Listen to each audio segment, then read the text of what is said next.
It's such an exciting partnership that we have with ASCD, and it's a mutual partnership. They're learning from us, we're learning from them, and partnership is so important. We know that from our schools as well.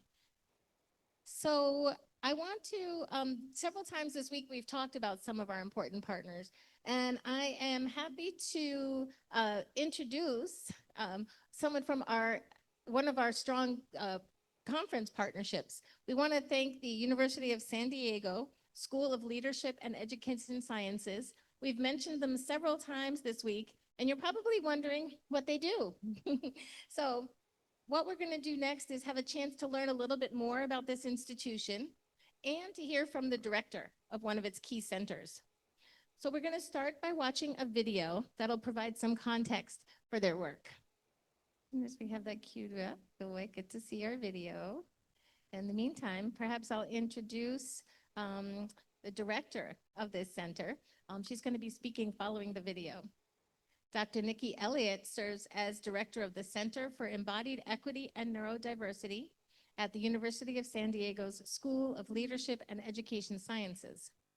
In this role, she leads the development of research projects and professional certificates for PK-12 educators, school counselors, and college faculty. Dr. Elliott's mission is to galvanize an education workforce that establishes trauma-informed, neuro-inclusive learning communities where all students and educators thrive. So she's the director of this Center for Embodied Equity and Neurodiversity, and I hope we're about to see a video about this center. For Embodied Equity and Neurodiversity is positioned to really emphasize and highlight the education and professional development needs of PK through 16 teachers, as well. The Center for Embodied Equity and Neurodiversity is positioned to really emphasize and highlight the education and professional development needs of PK through 16 teachers, as well as child-facing professionals, caregivers, and therapists who support neurodivergent learners. And our definition of neurodivergence is expanding to include people with diagnoses such as autism, ADHD, dyslexia, as well as those with sensory processing disorders, mental health diagnoses, and those impacted by high trauma or PTSD. So there are specific needs that these populations have that are not only instructional, but they're also physiological, relational, and environmental. And our work is bringing forward a 5-part framework for helping educators meet those needs from a holistic perspective. Our unique approach is grounded in applied educational neuroscience, which includes the foundational teachings in brain and nervous system awareness that adults need in order to effectively support neurodiverse learners. SEEN's signature program is Heart-Centered Connections, a professional certificate program offered by the University of San Diego. We're so proud of this opportunity to provide continuing education for in-service classroom teachers, aides, licensed counselors, or mental health professionals who provide support for neurodivergent learners. Our foundational program is based on the 7 pillars of Heart-Centered Connections, which we refer to as the 7 essential skills that all adults need in order to provide inclusive care for students with autism, ADHD, dyslexia, or other mental health diagnoses. The different modalities of healing that were introduced. I've been working with young people with neurodivergency for a long time and never learned that it's something that I can start to utilize immediately. We look forward to the opportunity to discuss with your organization how SEEN can support your professional development goals, whether in the area of special education or inclusive ed. Let's take an international, global stand on inclusion for all learners.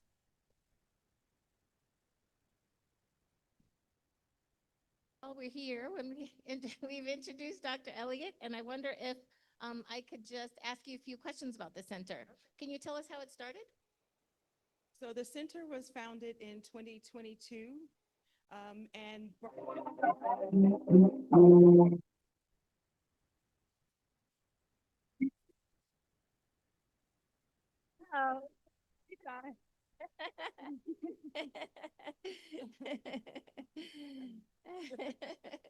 Is that how the center started? That's how it started.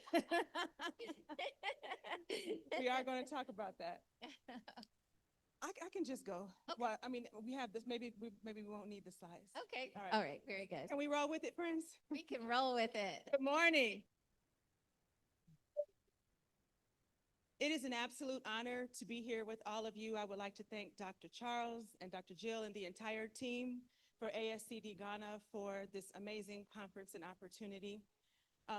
What started off as a desire to connect and share the good work that we're doing in the field of special education and inclusive education has turned into just a personal fulfillment, like a soul level fulfillment for me, to be in presence of all of you and to learn. And I just want to give a shout out to young Jeremy. Is he here? I saw him come in the door. Sir, a 19-year-old sir leading a workshop on artificial intelligence and leading us all forward was a great, great inspiration. So as we're waiting for, maybe we're not, I believe in the Holy Spirit. So if it's not working, it means it wasn't necessary, right?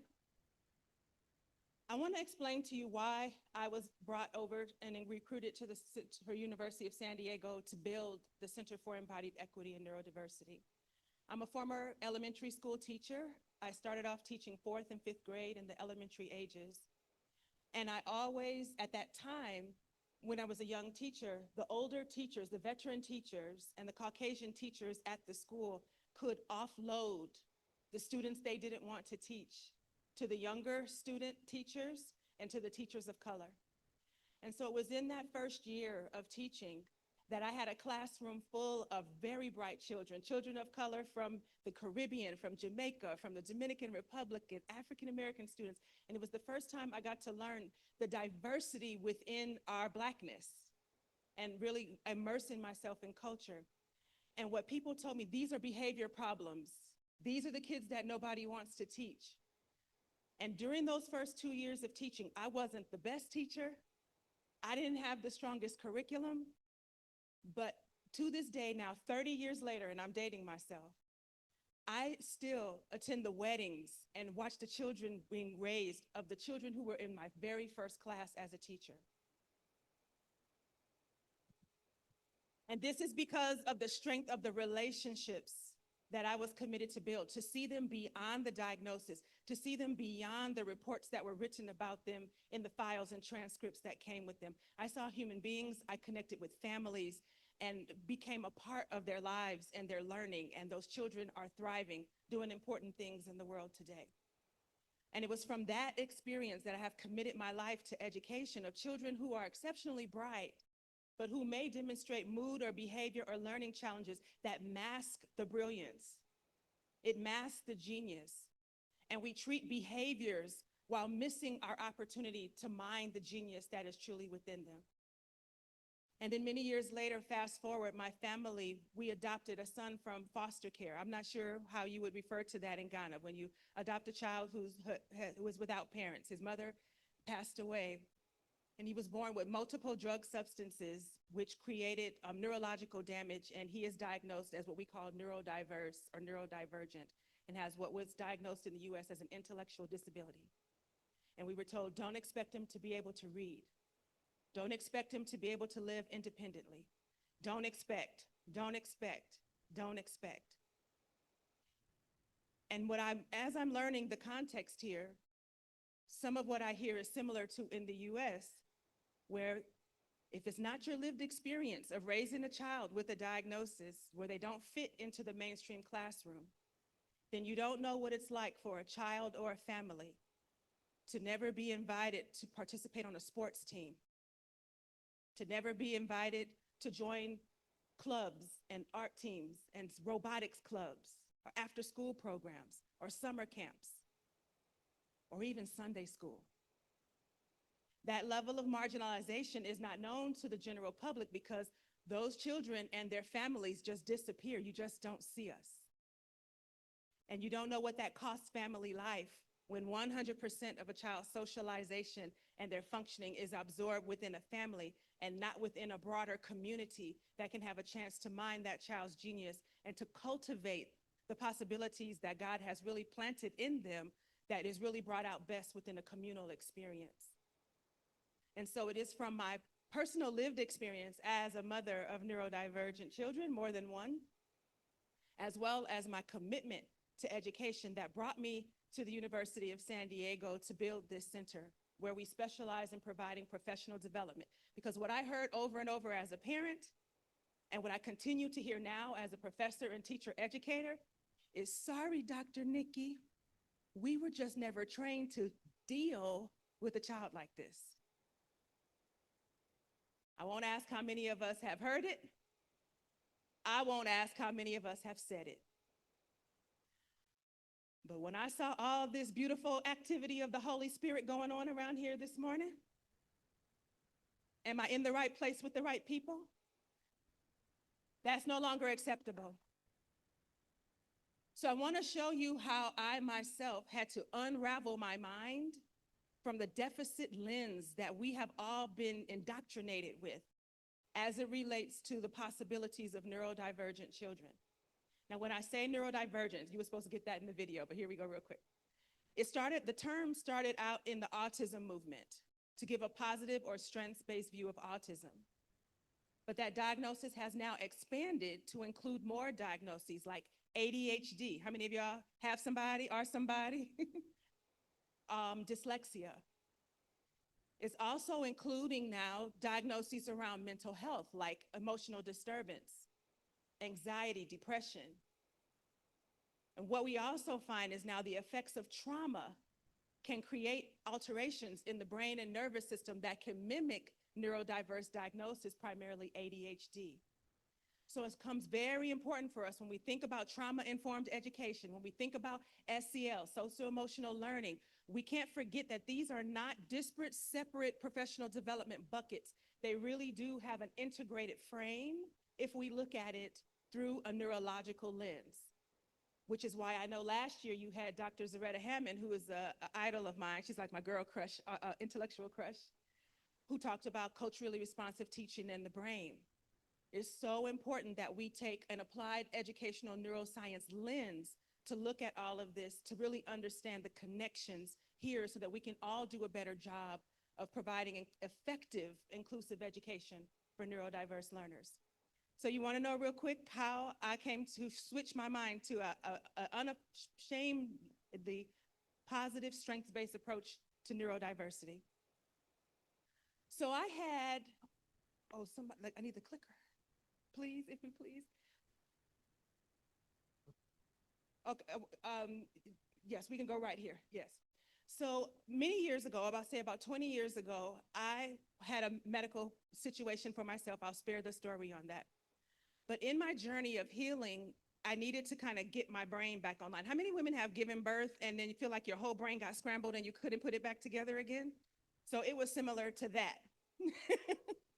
And so my sharp thinking, the Ivy League mind that I had been celebrated for and praised for, it just wasn't available to me. But I was still being expected to produce at the level as if I did. So I started looking for ways to understand. And so my midwife suggested, look at yoga, look at meditation, look at mindfulness. And she started talking to me about something called theta brainwaves. You should take some trainings. And so I signed up very desperate for a meditation class that taught about how to access creativity through theta brainwave. Now, I'm a Christian woman, and I get a lot of pushback in my family. Are you sure that mindfulness is not going to get you to hell? And, just a lot of questions and concerns about my soul when I'm looking into these. But as I engaged, I said, but I feel better. I feel like my nervous system is organizing. So, but let me be sure I'm not on the wrong side of God with anything that I'm doing. Like, you're opening your mind to spirits and a lot of things that I was warned about before, as I was looking into these practices. So that drove me to research, because I'm a researcher. So I started looking up, what's about this theta brainwave? Let me make sure I'm not opening myself to alternate states or anything that that's not consistent with my beliefs, not to disrespect the background of that. Everybody heard what I said? But I needed to know for myself, what was it about? So the interesting thing was this. I was doing research to understand why people were paying thousands of dollars to learn meditation practices that would help them access the theta brainwave in order to get to heightened states of creativity and problem solving. Business leaders, people who are trying to create inventions and solutions, are paying money to shift their brainwave states so that they can be more creative and more innovative. Y'all hear where I'm going? But then when I bump into the research, because I'm an educator, I start to see the connections between things that other people aren't seeing. I bump into some medical research about the theta brainwave.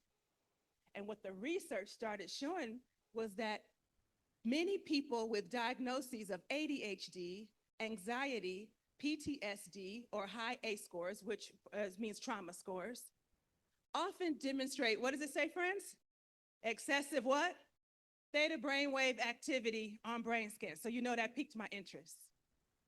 So I'm like, wow, we're over here paying lots of money to be taught how to get out of our logical thinking, rational, linear, one step at a time brains in order to access something called the theta brainwave so we can be more creative. And then I bump into research that is consistently showing, what is it again? Excessive theta brainwave activity, but now it's being presented as a deficit or a negative or something that needs to be fixed or solved. Could you continue on for me, please? So what I started to do was, okay, if over here we're saying these people naturally have more theta brainwave activity, which might naturally lend their minds to more creative or divergent or out-of-the-box thinking, then why aren't we celebrating or uplifting that as a strength in the school space, but only seeing it as a negative thing that needs to be fixed, cured, or medicated? I have no problem with any kind of medication management that is needed to help people live the fullness of life. Did you hear what I said? I'm being very clear. But what if we're jumping to it in some cases without mining the gift that is already there within the innate and natural way that the neurodivergent mind is wired? That is not to disrespect the challenges that we can see are a part of many of those diagnoses. But when we only hyper-focus on the challenge without giving an equal and respectful amount of time to cultivating the innate strength that's within it, we're missing the opportunity to mine the genius of those students.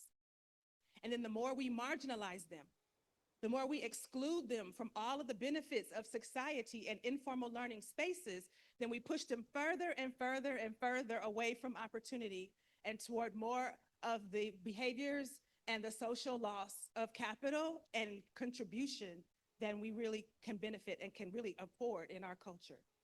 Thank you. Next slide. So this was just a bit of research, that one of the articles that I found that shows the consistent research that is showing the difference in the beta to theta brainwave activity in people with these different diagnoses. So we can continue. So that got me looking really more into this work. So right now, we are up in the beta brainwaves. Can you see that there? So beta brainwaves is the brainwaves that we're in and that we want students in for school, to think, to concentrate, and to focus, to kind of do that kill and drill, sit and get, or to be involved in productivity. When you meditate or do a yoga class, you drop down into the alpha brainwaves, where you can slow the body down a little bit to relaxation and start in and making the brain available for healing.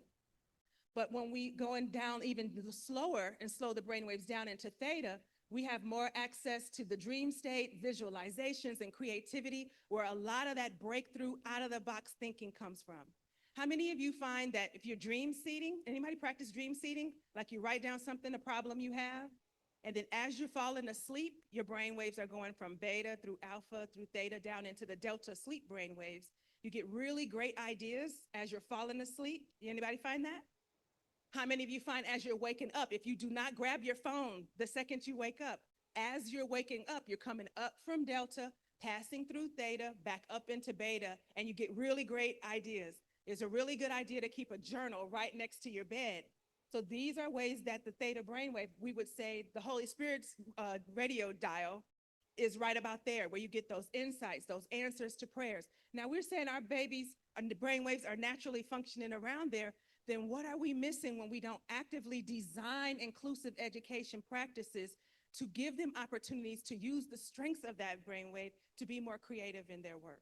That's the question that I pose and that I train at the University of San Diego. We actually train teachers even to use AI, things like ChatGPT, to take a concept that they're trying to teach and to ask how to adapt that lesson for students with ADHD or autism, how to create more opportunities for what we call open mode thinking. Would you say that with me? We want more open mode thinking. And ChatGPT will show you how to adapt any lesson at any grade level to support that need.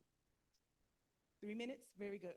So what I want to leave you with is that just like when we are viewing neurodiversity, children with ADHD, autism, dyslexia, we could have a deficit view of what they are not able to do. So we could say that a person with excess activity in the theta brainwaves, the deficit view, drowsiness, they're full of daydreaming, inattention, lack of focus. How many of you have said that about students with ADHD, right? That if we just stay on that deficit view, that's what theta brainwaves produce. But a strengths-based view would say, wow, these students are full of intuition. They're full of innovation. They have extreme amount of creativity. And they have the out-of-box thinking that can bring all the strategies and solutions to help us solve the pressing problems of our time. And so I'm going to cut this short and just stay right here and just help you understand that today we say AI is coming for all of our jobs. Artificial intelligence. We say climate change is going to wipe all of our homes away in a flood, in an earthquake, in a fire. We say our current global conflicts are going to change the balance of society. What are we going to do to solve it all? And what I would like to leave with all of you, and I'm going to thank you on behalf of the University of San Diego Souls for this opportunity. Our commitment is working with in-service teachers, teachers who are in the field, who may not have had the neuroscience training, who may not have had a special training, to be able to, in the process of learning, shift your pedagogical strategies to include more open mode thinking. Right now, schools are full of closed mode concepts. Fill in the right answer, write the essay that gives the summary. It's not open mode projects that support innovation, out of the box thinking, invention. Those are the strengths of our neurodivergent learners. And what I am affirming as we explore this partnership, because this is not a one and done for us at the University of being a part of ASCD Ghana, our vision is that as we work together to change our mindsets and our tool sets around inclusive ed, that one person in this room, one of you, through your commitment to alter your view, because we don't need to change children, but we do need to change the lens we use to view them. And if you can commit to doing that, then it is highly possible that one of the students that you teach, one neurodivergent child that you have supported with this new lens, will be the one who comes up with the innovation that saves us all. Thank you so much for your time.